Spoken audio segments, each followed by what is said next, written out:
तर नमस्कार मंडळी, मी दुर्वेश भांगरे स्वागत करतो तुमचं एका नवीन व्हिडिओ मध्ये। तर मंडळी, आज आहे ना सोमवार होता आणि आपल्या हॉटेलला सुट्टी असते सोमवारी। मग सुट्टीचा सदुपयोग करायचा म्हणून आज मी निघालो होतो संगमनेरला आपल्या कळस कृषी प्रदर्शनाला भेट द्यायला। सगळ्यात पहिल्यांदा कृषी प्रदर्शनाच्या ठिकाणी जाऊन गाडी पार्किंगला लावून घेतली आणि त्यानंतर मग प्रदर्शनात एंट्री करून पहिल्यांदा तिकीट काढून घेतलं। आता यावर्षी 80 रुपये तिकीट होतं।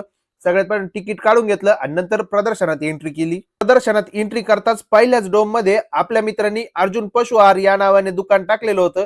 आता आपल्याकडे तर काय गाया नाही, पण तुमच्याकडे असतील तर दादांना एकदा नक्कीच भेट द्या। 100% तुम्हाला त्यांच्या अनुभवाचा आणि त्यांच्या प्रोडक्टचा फायदाच होईल। थोडंसं पुढे आल्यानंतर आपल्या दुसऱ्या मित्रांनी म्हणजेच प्रशांत शेटे दादांनी त्याचं प्रशांत एंटरप्राइजेस या नावाने दुकान टाकलेलं होतं। त्याच्या दुकानात सगळ्या एक्झॉटिक व्हेजिटेबल्स भेटतात। जर तुम्हाला एक्झॉटिक व्हेजिटेबल्स लागत असतील तर नक्कीच प्रशांत दादाशी कॉन्टॅक्ट करा।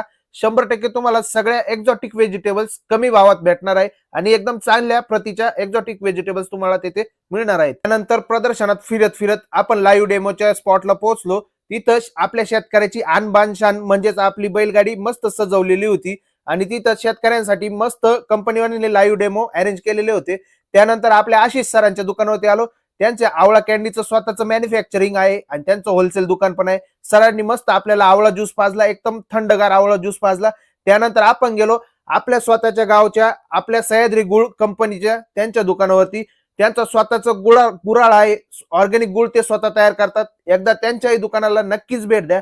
100% तुम्हाला इथं ऑर्गॅनिक गुळ भेटणार आहे। त्यानंतर प्रदर्शनात फिरता फिरता आपला मित्र म्हणजेच हर्षल दादा काकड याची गाठ झाली। आता हर्षल दादाचं पण इंस्टाग्राम वरती आपलं संगमनेर या नावाने चॅनल आहे आणि तो आपला जानी मित्र आहे। मस्त वाटला हर्षल दादाला भेटून। त्यानंतर मी पोहोचलो पशु प्रदर्शनात। पशु प्रदर्शनात हा सगळ्यात मोठा वळू तिथं बघितला आणि तिथून मग निरोप घेतला। मंडळी, आपलं आता सगळं प्रदर्शन फिरून झालंय। तुफान गर्दी प्रदर्शनाला, एकदम जबरदस्त गर्दी आहे। एकदम भारी प्रदर्शन भरवलेलं आहे दरवर्षीप्रमाणे। नियोजन एकदम जबरदस्त आहे त्यांचं। सगळ्यात महत्त्वाचं म्हणजे प्रदर्शनाला यायचं का बरं, तर तुम्हाला नवीन नवीन इन्व्हेन्शन्स या प्रदर्शनात पाहायला भेटतात।